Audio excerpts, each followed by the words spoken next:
How's it going, everybody? Welcome into a brief video here in Dark Souls. I've been inspired by the Backlogs, his one-shot challenge that's going on around the YouTube oeuvre, and I am getting set up for something that kind of falls in line with that. But I figured I'd make a quick video as a precursor showing what I believe to be the most damage possible that you can do in a single hit in Dark Souls 1.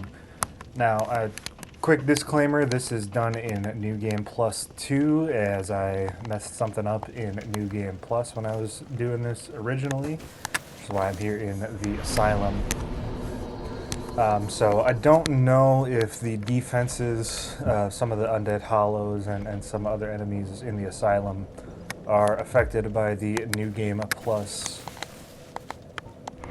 level or what have you. So we're getting set up here. I'm going to show you two things here in the Asylum. You can kind of see my loadout there. I'm a super high level. Perks of playing on a PC. So I'm going to show you two items. The first one is going to be on a regular hollow, and we'll go over the setup as we run by the Asylum Demon here. So, my left hand, I have the Tin Catalyzation Catalyst, as well as Crystal Magic Weapon as the sorcery of choice, and Power Within that we'll use. And then in my right hand, I have a plus 15, or I guess it's a plus 5, Crystal Demon's Greataxe, which is the highest AR of any buffable weapon in the entire game, I believe. Coming in at just under 800 one-handed. I don't remember if it is affected by your two-handing.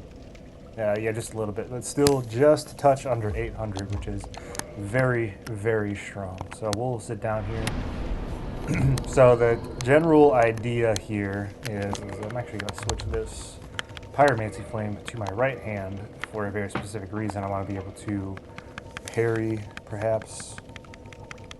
So I don't have the Grass Crest Shield. But the loadout is this. So we have the Crystal Demon's Greataxe, we have the Pyromancy Flame, we have Tin Catalyzation Catalyst, Red Tearstone Ring, and the Hornet Ring, as well as the Dragon Torso Stone, and we're on the Path of the Dragon +3, which, if you've ever played these games, takes 90 dragon scales, I think is the cap, it might be 85, to get all the way up there. So all in all, this adds a ridiculous amount of damage. So obviously the AR of the weapon is going to go to crazy levels. You can actually look here, 769 one-handing it. If we apply the Crystal Magic Weapon, shoots all the way up to 1210. It also looks pretty cool. And then obviously Hyper Mode being Power Within and Red Tearstone Ring adds a 40% and 50% damage buff, and then a critical hit, either a parry and riposte or a backstab, is a 50% damage boost. I might put some of these numbers in the YouTube description down below, but suffice to say, it creates a loadout that allows you to do just an absurd amount of damage. So we got to get down to Red Tearstone range. Use this hollow as our guy to do that. So take it just a little bit. Come on, buddy.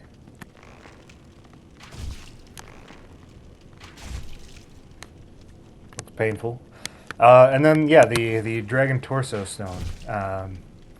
Again, it gives you a brief damage buff whenever you roar like this.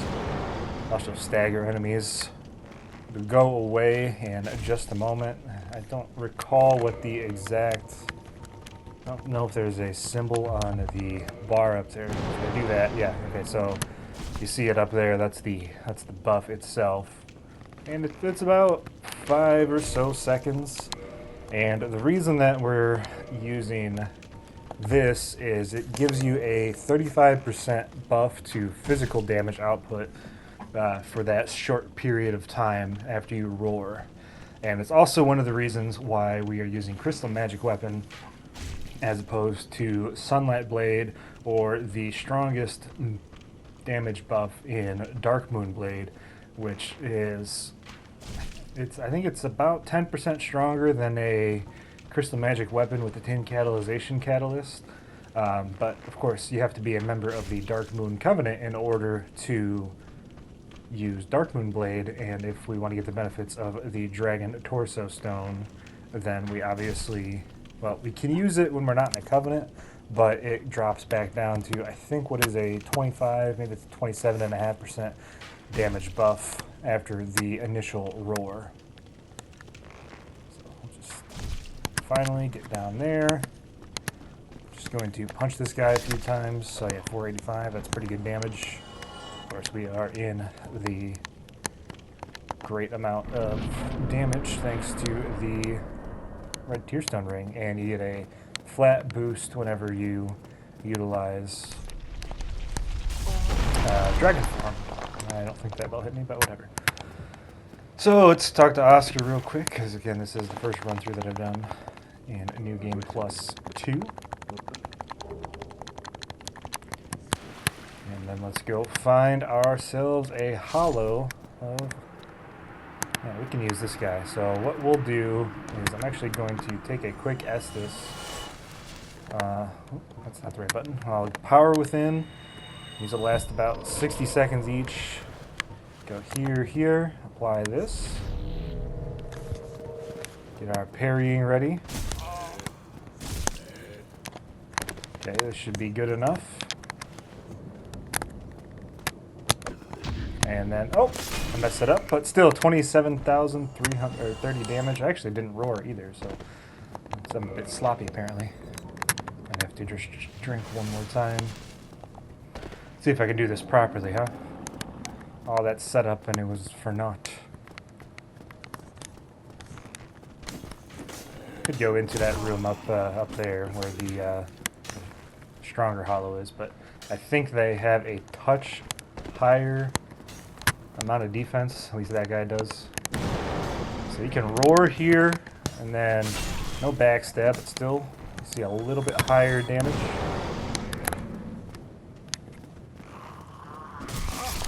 Well, I died, so you're gonna have to try this again. Yeah, this weapon is great to use, but it does obscure some of the vision. Still, you can see the just ridiculous amounts of damage that we can put out. But I would really like to do this properly so you can kind of see what I'm talking about. A quicker way of doing this, I think, let's put on the Dusk Crown Ring, take it off, put back on the Hornet Ring.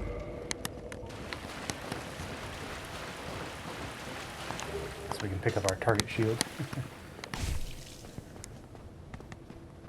Problem with these guys is, for whatever reason, I have difficulty backstabbing these hollows. And I don't really know why, but I do. And of course, this guy with the bow and arrow, still 290 damage outright. Pretty good. Let's try the guy that's up in that room sitting by himself. So I know that guy is a little bit easier to read.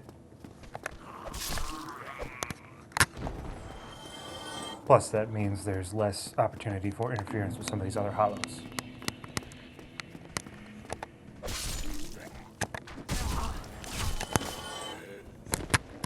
This is a good level of HP. I say that as I take a hit of damage. I'll be a little bit lower here.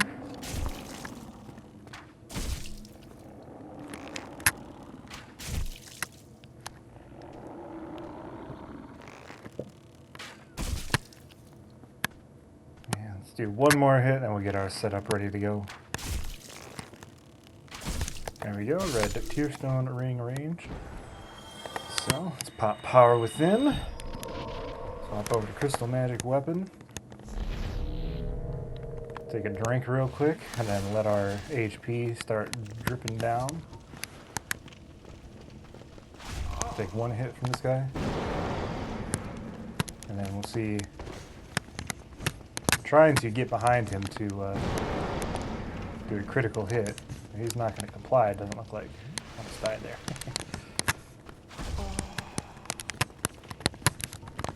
It's very tricky to get going.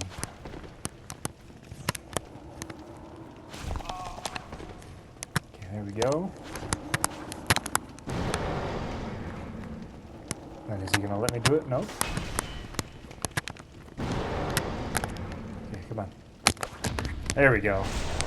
So it's 1878 on the initial hit. Unfortunately, you do not get to see what the amount of damage is before you hit that second hit, because we get that overkill, and with the amount of damage that we're out doing, you know, obviously we're not going to be able to figure that out. So what we can do, at the very least, is we can see if we can do a quick calculation, perhaps. So let's take this off. We'll go to a very weak weapon if I have one in my inventory. Let's go with the bandit knife here. And then we can kind of do a comparison. And I'll have to look at what that number is as well, and I'll put that again in the description once I'm done with this. But we'll do a parry and riposte on that guy, and then we can kind of, sort of, do a quick back calculation to see what the second hit does. Because again, as soon as you kill an enemy in Dark Souls, the health bar just goes away. You can obviously overkill him, but there is no way to figure out what that damage is without, like, I don't know, modifying the game so that hollows have infinite HP. But that's not really important. It's just kind of a quick precursor, because you'll see after I'm done testing this out if I can stop taking damage. That number is going to pale in comparison to what we're about to see here.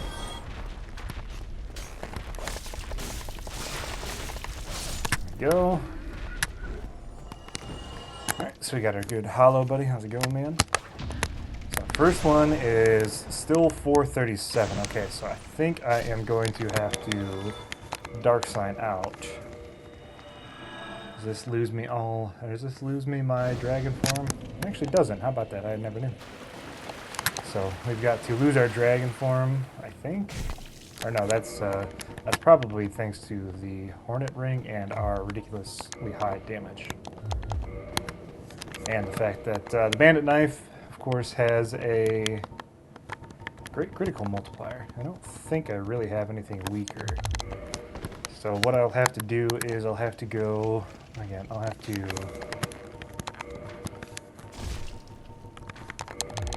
lose my dragon form really quickly.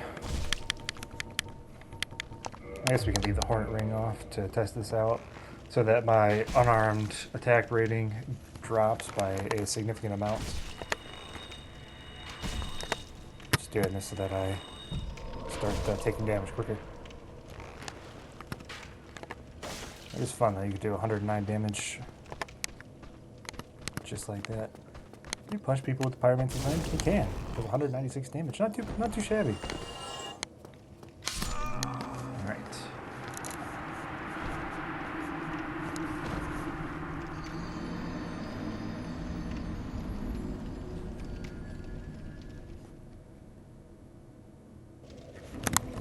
Perfect. Let's put away our knife. Actually, let's keep that out because I do want to. Let's use a different weapon. Let's use the Obsidian Greatsword that took me about 2 hours to get because the Calamite tail cut is ridiculously tough. But it is a cool weapon. And one that I'm hoping that I'll be able to use effectively on, again, the upcoming video that I'm going to try to do. It's also got a really sweet looking running R1, and the R2 is pretty good. One of the dragon weapons does this AoE thing, does quite a bit of damage. It's very nice.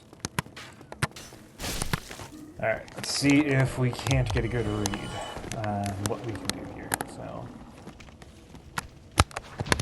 this one does 1 damage and then 4. So it's a little tough to say if that is exactly a 4 times multiplier because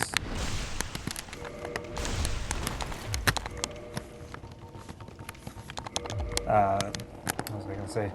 because the lower the number is, it's a little bit tougher to get a good read on whether that's an actual multiplier or if there's some rounding involved that really bumps up the damage quite a bit. So let's see, this does 30 and then 269. So if I do some quick math, 269 divided by 30, it's about a 9 times damage. Seems a little high to me, but I don't know, whatever.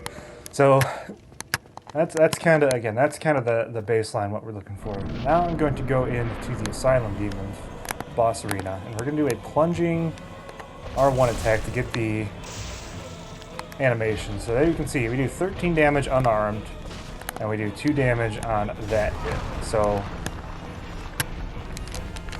for what it's worth, that is not boosted by the Hornet Ring. I did test that in an earlier run. If you want to test that out for yourself, you can, but just trust me on that one. The critical hit multiplier that you get from the Hornet Ring does not get boosted on that animation. So you got to remember that number 13 is what we were dealing with, and probably somewhere in the multiple thousands on those hollows. Again, very tough to tell. So I'm sure you can see where we're going with this. So let's get our setup down pat, and we can see just how much we can do in a one hit. And boy, let me tell you, is it going to be a stupid high number. So again, there's not really a reason to use the Hornet Ring. We'll put it on just for posterity's sake, I suppose. And unlike in some of the later games, I'm actually not sure if this is true at all either, now that I think about it, but the miracle boosting, the Ring of the Sun's Firstborn and Sun Princess, they do not increase the strength of any of the miracle damage buffs, which is again why I am using Crystal Magic Weapon as opposed to something like Sunlight Blade or an unbuffed Dark Moon Blade. Oh, come on. Let me hit him. I want to punch this guy. Let's make sure we got our Dragon Torso Stone ready to go. Should be plenty good once we pop our Power Within. And then we'll make our way through the Asylum one more time, hopefully. Assuming I don't mess up the plunging attack. And again, this is going to be what I believe to be the highest amount of damage you can do in Dark Souls 1. Not sure about the franchise itself. Guessing probably not. I'm sure there's a way to do a little bit higher, maybe on like Elden Ring with some of the buff stacks that you can do in that game, but we'll see. Alright, so I'm going to put that away. So let's do it. Again, 13 damage was the baseline. Pop our Power Within. Pop our Crystal Magic Weapon. Walk into the boss room. Roar. And then we do a plunging attack. And we do 8,050 damage, which is a truly insane amount. And again, what I think is the highest amount of damage that you can do in a single hit in the regular Dark Souls game. Again, it's possible that it could be a little bit higher if you do this on New Game Plus. So again, you got to do the plunging attack. I did check on the Taurus Demon as well, but his defenses are a touch higher, so you can't quite get as much damage done to him. But yeah, unless I am missing something, again, this is my setup. It's fairly basic. It's just a lot of work, mostly the Covenant, and getting a +5 Crystal Demon's Greataxe, which really isn't that tough to begin with, if we're being honest. So that's that. And again, this is kind of a precursor to a video I'm working on that I hope to have out maybe a couple weeks or so before October, but something that I think should be pretty fun. So until next time, we will see you in the next video.